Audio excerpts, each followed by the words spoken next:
Narinig mo na ba yung God is good all the time and all the time God is good? May kwento ko siya, share ko sa'yo. Merong hari na mahilig mag-hunt. So kasama niya yung mga kaibigan niya.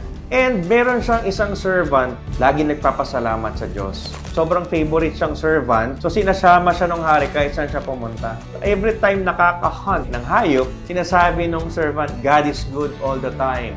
All the time, God is good. So syempre, nagkakamoral yung hari. Yes, thank you, sabi niya doon sa servant niya. And then one time, hindi nakasama si servant. Tapos, nag-hunt sila. Ang nangyari, na-aksidente yung hari.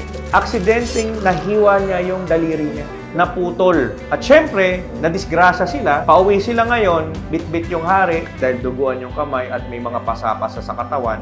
Hanggang sa nakita ng servant yung hari, sabi ng servant, God is good all the time. All the time, God is good.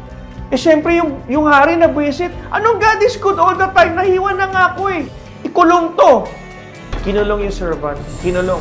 Alam mo, sabi nung servant pa rin, God is good all the time God is good. Nakakulong na to ah. And then, after ilan months, nagpagaling yung hari, but of course, putol na yung isang daliri niya. So, nag-hunt uli sila na hindi kasama yung servant. Of course, nasa prisoner.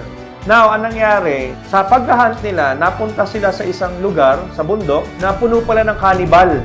In short, napaligiran sila. In short, nadakma sila. Hinuli sila. At alam naman natin yung mga kanibal, kinakain nila yung mga tao, di ba? Eh, sakto pa, nagkaroon ng feast, nagkaroon ng ceremony, at meron ng iaalay. So, halos lahat nakain na. Pero ang pinakahuli, yung hari.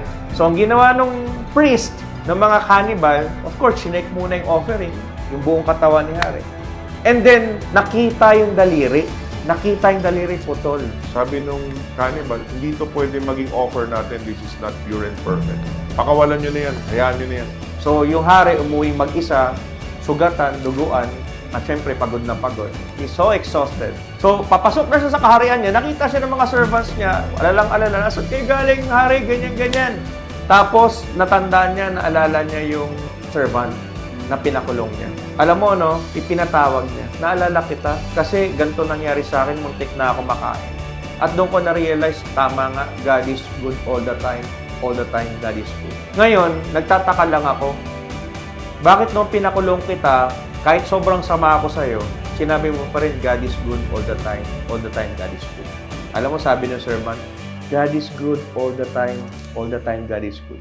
Mahal na hari, kung hindi mo ko pinakulong, at malamang sa malamang, isa ako sa nakain ng mga cannibal. So, God is good all the time God is good.